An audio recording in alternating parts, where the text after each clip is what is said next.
Hello நண்பர்களே, welcome to mix media. நம்ம இன்னைக்கு Sunday special creamy chicken gravy தான் பார்க்க போகிறோம். ரொம்ப சிம்பிள் அண்ட் குயிக்காக செய்யக்கூடியது, எல்லாத்துக்குமே ரொம்ப ரொம்ப பிடிச்ச சிம்பிளஸ்ட் டிஷ் பார்க்க போகிறோம். வாங்க வீடியோக்குள்ளே போகலாம். ஸோ இந்த சிக்கன் கிரேவி செய்யறதுக்கு ஃபர்ஸ்ட்டு நம்ம ஒரு மசாலாவை ரெடி பண்ணிக்கலாம். அதுக்காக ஆனியன், இஞ்சி, பூண்டு, பச்சை மிளகாய், கொஞ்சம் கருவேப்பிலை, இது எல்லாமே போட்டு நம்ம ஆயிலில் நல்லா வதக்கிக்கலாம். கொஞ்சம் கூடவே ஆயில் விட்டுக்கோங்க, அப்போ தான் இந்த ஆனியன் எல்லாமே நல்லாவே ஃப்ரை ஆகும். இந்த ஆனியன் எல்லாமே நல்லா டிரான்ஸ்பரண்ட் ஆகிற அளவுக்கு வதக்கிக்கலாம். காரத்துக்காக நான் இங்கே 2 பச்சை மிளகாய் ஆட் பண்ணியிருக்கேன். அடுத்ததாக நம்ம மசாலாஸ் ஆட் பண்ணும்போது அதில் ஸ்பைஸ் நம்ம சேர்த்து ஆட் பண்ணிக்கலாம். அப்புறம் இங்கே நம்ம ஆனியன், பெரிய வெங்காயமும் போட்டுட்டு கூடவே கொஞ்சம் சின்ன வெங்காயமும் ஆட் பண்ணிக்கலாம். அப்போ தான் நம்ம கிரேவி நல்லா டேஸ்ட் கொடுக்கும். அதுக்காக கூடவே கொஞ்சம் சின்ன வெங்காயமும் ஆட் பண்ணிக்கலாம். அடுத்ததாக நம்ம மசாலாவான பட்டை, கிராம்பு, சோம்பு, இது எல்லாமே நம்ம இங்கே ஆட் பண்ணிக்க போகிறோம். ஃபர்ஸ்ட் கொஞ்சம் ஆனியன் நல்லா ஃப்ரை ஆனதுக்கப்புறமா இந்த மசாலாவை ஆட் பண்ணிக்கலாம். எல்லாமே ஆட் பண்ணி நல்லா வதங்கி வந்ததுக்கப்புறமா 2 டொமேட்டோஸ் கட் பண்ணி ஆட் பண்ணிப்போம். அதுவும் நல்லாவே ஃப்ரை ஆகி வரட்டும், நல்லா வதக்கி கொடுங்க. இந்த ஸ்டேஜில் கொஞ்சமாக நம்ம மஞ்சள் தூள் ஆட் பண்ணிக்கலாம். கொஞ்சமாக சால்ட் ஆட் பண்ணாலும் நம்ம தக்காளி குயிக்காகவே வதங்கி வந்துடும்.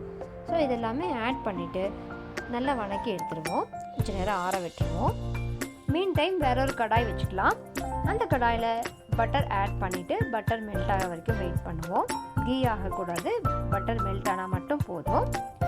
நம்ம இப்போது வேற ஒரு பவுலில் சிக்கன், மஞ்சள் தூள், உப்பு, கொஞ்சமாக இஞ்சி பூண்டு பேஸ்ட்டு, 1 கப் கர்டு, இது எல்லாமே போட்டு 1/2 அன் ஹவர் ஊற வச்சு வச்சுருக்கிற இந்த சிக்கன் பீஸஸை ஆட் பண்ணிக்கலாம். நல்லாவே நம்ம ஆட் பண்ணி கலக்கி வச்சுருக்கிறதுனால அதுவே வாட்டர் விட்டுருக்கு. நம்ம இப்போது வேறு எந்த விதமான தண்ணியும் ஆட் பண்ண வேண்டாம். இதுவே எல்லாம் தண்ணி இருக்கிறதுனால இது எல்லாமே இந்த பட்டர் கூட சேர்ந்து நல்லா ரோஸ்ட் ஆகிற வரைக்கும் நல்லா கலக்கி விட்டுருவோம். பொறுமையாக நம்ம கலக்கி விட்டுட்டு கொஞ்சம் நேரம் லிட் க்ளோஸ் பண்ணி வச்சோன்னா எல்லாமே ஒன்று சேர்ந்து நல்லா ஃப்ரை ஆகி வரும். ஸோ அது வரைக்கும் கொஞ்சம் வெயிட் பண்ணுவோம். அதுக்குள்ளே நம்ம வதக்கி வச்சுருக்கிற மசாலாவை அரைச்சி எடுத்துகிட்டு வந்துடலாம். இந்த சிக்கன் எல்லாமே இந்த பட்டரில் கோட் ஆகி நல்லா ரோஸ்ட் ஆகி வரும் பொழுது நம்மளுடைய சிக்கன் நல்லா சாஃப்ட் ஆகி டெண்டர் ஆகிடும். நம்ம எஸ்பெஷலி கர்டில் ஊற வச்சுருக்கிறதுனால நல்லா சாஃப்ட் ஆகிடும் நம்மளுடைய சிக்கன். ஸோ நல்லா லிட் போட்டு க்ளோஸ் பண்ணி வைக்கும் பொழுதே ஓரளவுக்கு சிக்கன் பாயில் ஆகிடும். இப்போது நம்ம இந்த மசாலாவுக்கு தேவையான மிளகாய் தூள் ஆட் பண்ணிக்க போகிறோம். ஆல்ரெடி நம்மளுடைய மசாலாவில் க்ரீன் சில்லிஸ் ஆட் பண்ணியிருக்கிறதுனால அதுக்கு தகுந்த அளவு ரெட் சில்லி பவுடர் இங்கே ஆட் பண்ணிக்கலாம். ஆட் பண்ணி நல்லா கலக்கி விட்டுட்டு கொஞ்சமாக வாட்டர் ஆட் பண்ணிப்போம். இந்த சிக்கன் ஹாஃப் பாயில் ஆகிற அளவுக்கு தேவையான வாட்டர் நம்ம இங்கே ஆட் பண்ணிவிட்டு லிட் போட்டு க்ளோஸ் பண்ணிவிடுவோம். கொஞ்சம் நேரம் அது க்ளோஸ் பண்ணிவிட்டு அந்த சில்லியோட ஃப்ளேவர் அடங்கினதுக்கப்புறமா நம்ம இப்போது மல்லித்தூள் ஆட் பண்ணிக்க போகிறோம். மல்லித்தூள் ஒரு 3 ஸ்பூன்ஸ் கிட்ட ஆட் பண்ணிங்கன்னா சரியாக இருக்கும். அதையும் ஆட் பண்ணிவிட்டு நல்லா கலக்கி விட்டுருவோம். கலக்கி விட்டுட்டு அகைன் நல்லா கொதித்து வந்ததுக்கப்புறமா நமக்கு வேணும் அப்படின்னா இந்த இடத்துல சிக்கன் மசாலா பவுடர் இல்லைன்னா கரம் மசாலா பவுடர் ஆட் பண்ணிக்கலாம். ஆட் பண்ணி எல்லாமே நல்லா கொதித்து வச்சு இப்போ பாருங்கள், அந்த ஆயில் நல்லா ஸ்ப்ளிட் ஆயாச்சு. சிக்கனும் நல்லாவே பாயில் ஆகிருக்கு. அந்த ஆயில் எல்லாமே ஸ்ப்ளிட் ஆகி அழகாக ஃப்ளோட் ஆகி வந்துட்டுருக்கு. இந்த ஸ்டேஜில் நம்மளுடைய மசாலாவை இங்கே ஆட் பண்ணிக்க போகிறோம்.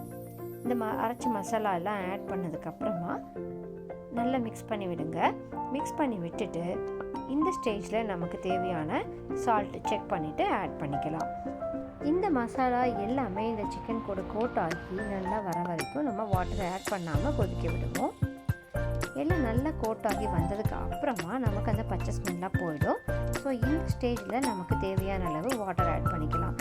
இப்போவும் நம்ம ரொம்ப வாட்டர் ஆட் பண்ண வேண்டாம், ஏன்னா நமக்கு இந்த கிரேவி நல்லா திக் கன்சிஸ்டன்சியில் இருக்கணும். அப்படிங்கிறதுக்காக அளவான வாட்டர் ஆட் பண்ணிக்கோங்க. ஆட் பண்ணி நல்லா மிக்ஸ் பண்ணி கொடுத்துருங்க.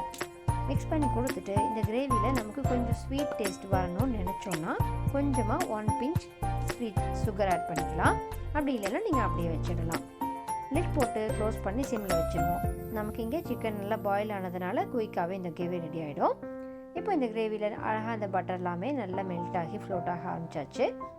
இந்த ஸ்டேஜில் நமக்கு கஸ்தூரி மேத்தி நம்ம போடணும்னு ஆசைப்பட்டோம்னா இங்கே ஆட் பண்ணிக்கலாம். அதுவும் இங்கே ஆப்ஷனல் தான். ஆட் பண்ணிவிட்டு நல்லா கொதிக்க விடுங்க. அப்புறம் நமக்கு இங்கே க்ரீம் வேணும் அப்படின்னு நினச்சிங்கனாலும் கொஞ்சமாக நம்ம க்ரீம் ஆட் பண்ணிக்கலாம். இது எல்லாமே ஆட் பண்ணிவிட்டு நல்லா கொதிக்க விட்டுருவோம். இந்த கிரேவி